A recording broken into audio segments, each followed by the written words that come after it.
વાત હવે સુરતની કરીએ। સુરત જિલ્લામાં પણ ધોધમાર વરસાદ વરસ્યો છે, જેના કારણે નદીમાં પાણીની ભરપૂર આવક નોંધાઈ। માંડવી વિસ્તારમાંથી પસાર થતી વરહે નદી કે જ્યાં ભરપૂર પાણીની આવક થઈ છે। નદીમાં પાણીની આવક થતા નદી બે કાંઠે વહી રહી છે। આપ દ્રશ્યો જુઓ, દેવગઢથી લુહારવડ જતા માર્ગ પર પણ પાણી ફરી વળ્યા છે। સંવાદદાતા ઇન્દ્રમલ ફોન લાઈન પર। ઇન્દ્રમલ, શું વધુ જાણકારી ત્યાંથી? બિલકુલ, વહેલી સવારથી સુરત ગ્રામ્યની અંદર ધોધમાર વરસાદ વરસી રહ્યો છે। ખાસ કરીને છેવાડાના ઉમરપાડા તાલુકો, માંડવી તાલુકો અને માંગરોળ તાલુકામાં આજે વહેલી સવારથી જ વરસાદ બેટિંગ કરી રહ્યું છે।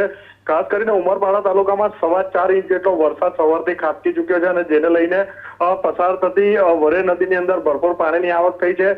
ગોરધા ડેમ પણ ઓવરફ્લો થયો છે અને આ પાણી ડેમના ઓવરફ્લો થયેલા પાણી હવે છે તે નદીની અંદર આવી રહ્યા છે અને જેને લઈને કેટલાક લો લેવલ બ્રિજ છે તે પાણીમાં ગરકાવ થયા છે। ખાસ કરીને લુહારવડથી કહી શકાય કે લુહારવડથી દેવગઢ જતો જે લો લેવલ બ્રિજ છે તે પણ પાણીમાં ગરકાવ થયો છે। ત્યારે બીજી તરફ કાલીબેલ ગામથી મોરીડા જતો બ્રિજ હાલ છે તે પાણીમાં ગરકાવ થયો છે અને જેને લઈને બંને ગામો વચ્ચેની અવરજવર છે તે હાલ બંધ થઈ ગઈ છે। જી, આભાર ઇન્દ્રમલ, તમામ જાણકારી આપવા માટે।